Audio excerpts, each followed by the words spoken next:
নমস্কাৰ সকলোলৈকে স্বাগতম জনাইছোঁ স্মাৰ্ট এডুকেশ্যন চেনেলটোলৈ বিভিন্ন কম্পিটিটিভ এক্সামৰ বাবে জেনেৰেল নলেজৰ 10টা গুৰুত্বপূৰ্ণ প্ৰশ্ন আলোচনা কৰিবলৈ ওলাইছোঁ ভিডিঅ'টো শেষলৈ ভালদৰে চাই থাকিব আৰু চেনেলটো সাবস্ক্ৰাইব কৰিবলৈ নাপাহৰিব 1 নম্বৰ প্ৰশ্ন which of the following soils is most suitable for cultivation of cereals নিম্নলিখিত কোনটো মাটি আটাইতকৈ বেছি খাদ্যশস্যৰ খেতিৰ বাবে উপযুক্ত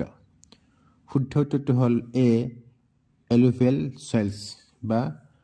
পলসুৱা মাটি এলুভিয়েল সয়েলছ বা পলসুৱা মাটি খাদ্যশস্যৰ খেতিৰ বাবে অতি উপযুক্ত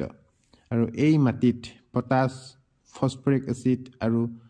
চূনৰ পৰ্যাপ্ত অনুপাত থাকে যি কুঁহিয়াৰ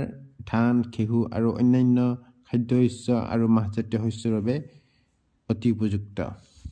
2 নম্বৰ প্ৰশ্ন which one of the following types of forest covers the maximum area in India নিম্নলিখিত কোনটো প্ৰকাৰৰ বনাঞ্চলে ভাৰতৰ সৰ্বাধিক এলেকা আৱৰি আছে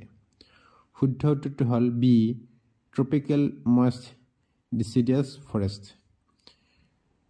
ভাৰতত সৰ্ববৃহৎ এলেকাটো ক্ৰান্তীয় হেমেকা পৰ্ণপাতী অৰণ্যৰ দ্বাৰা আৱৰি আছে 3 নম্বৰ প্ৰশ্ন which one of the following is not essential a species of the Himalayan vegetation নিম্নলিখিত কোনটো হিমালয়ৰ উদ্ভিদৰ এক প্ৰজাতি অত্যাৱশ্যকীয় নহয় শুদ্ধ উত্তৰটো হ'ল বি মেহগনি মেহগনি মূলতঃ হিমালয়ৰ গছগছনিৰ প্ৰজাতি নহয় মেহগনি হৈছে সমগ্ৰ কেৰিবিয়ান মধ্য আৰু দক্ষিণ আমেৰিকাত পোৱা গছৰ এক প্ৰজাতি 4 নম্বৰ প্ৰশ্ন the soil formed by the deposition of silt brought by rivers is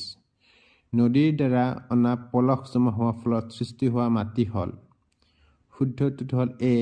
এলুভিয়েল soil নদীৰ দ্বাৰা অনা পলস জমা হোৱা ফলত সৃষ্টি হোৱা মাটিক পলসুৱা মাটি বা এলুভিয়েল সয়েল বুলি কোৱা হয় 5 নম্বৰ প্ৰশ্ন which of the following soils is very hard to cultivate তলৰ কোনটো মাটি খেতি কৰিবলৈ অতি কঠিন শুদ্ধ উত্তৰটো হ'ল সি স্যান্ডি বা বালিময় মাটি বালিময় মাটিত খেতি কৰাটো অতি কঠিন 6 নম্বৰ প্ৰশ্ন which of the following soils is best suited for cotton তলৰ কোনটো মাটি কপাহৰ বাবে উপযুক্ত শুদ্ধ উত্তৰটো হ'ল এ ৰেগুৰ মাটিক কলা মাটি বুলি কোৱা হয় আৰু ৰেগুৰ মাটি বা কলা মাটি কপাহ খেতিৰ বাবে আদৰ্শ আৰু ইয়াক কলা কপাহৰ মাটি বুলিও কোৱা হয় এই মাটিত মেগনেছিয়াম কেলছিয়াম কাৰ্বনেট পটাছ আৰু চূনৰ দৰে পুষ্টি থাকে ৰেগুৰ মাটিত সাধাৰণতে ফসফৰাছৰ পৰিমাণ কম থাকে আৰু এই মাটিৰে নিৰ্মিত যি আৰ্দ্ৰতা ধৰি ৰখাৰ ক্ষমতাৰ বাবে বিখ্যাত 8 নম্বৰ প্ৰশ্ন which of the following is the most important factor in soil formation মাটি গঠনৰ ক্ষেত্ৰত নিম্নলিখিত কোনটো আটাইতকৈ গুৰুত্বপূৰ্ণ শুদ্ধ উত্তৰটো হ'ল বি ক্লাইমেট বা জলবায়ু এইটো আটাইতকৈ গুৰুত্বপূৰ্ণ কাৰণ যিয়ে মাটিৰ গঠন কৰিব পাৰে জলবায়ু বা ক্লাইমেট দুটা গুৰুত্বপূৰ্ণ উপাদান হ'ল উষ্ণতা আৰু বৰষুণ 9 নম্বৰ প্ৰশ্ন the formation of laterite soil is mainly due to laterite মাটিৰ গঠনৰ মূল কাৰণ হ'ল শুদ্ধ উত্তৰটো হ'ল সি লিচিং লেটাৰাইট লেটিন শব্দ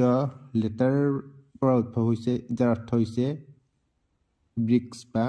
ইটা পাৰ্শ্বৱৰ্তী মাটি মুখ্যতঃ তীব্ৰ নিষ্কাশন বা লিচিঙৰ ফলত সৃষ্টি হয় যি হৈছে এক প্ৰাকৃতিক প্ৰক্ৰিয়া যি উচ্চ তাপমাত্ৰা আৰু প্ৰচুৰ বৰষুণৰ সৈতে ক্ৰান্তীয় আৰু উপক্ৰান্তীয় অঞ্চলত হয় 10 নম্বৰ প্ৰশ্ন soil can be conserved on the hills by which of the cultivation methods খেতিৰ কোনটো পদ্ধতিৰ দ্বাৰা পাহাৰৰ মাটি সৰ্বোত্তমভাৱে সংৰক্ষণ কৰিব পাৰে। শুদ্ধ উত্তৰটো হ'ল চি, কণ্ট্যুৰ প্লাইং।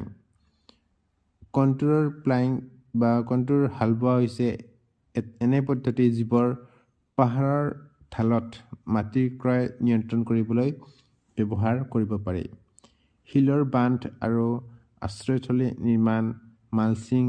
আৰু আন্তঃশস্য চপোৱা হৈছে পদ্ধতি যিবোৰ সমভূমি অঞ্চলৰ লগতে পাহাৰীয়া ঢালত মাটি সংৰক্ষণৰ বাবে ব্যৱহাৰ কৰিব পাৰে।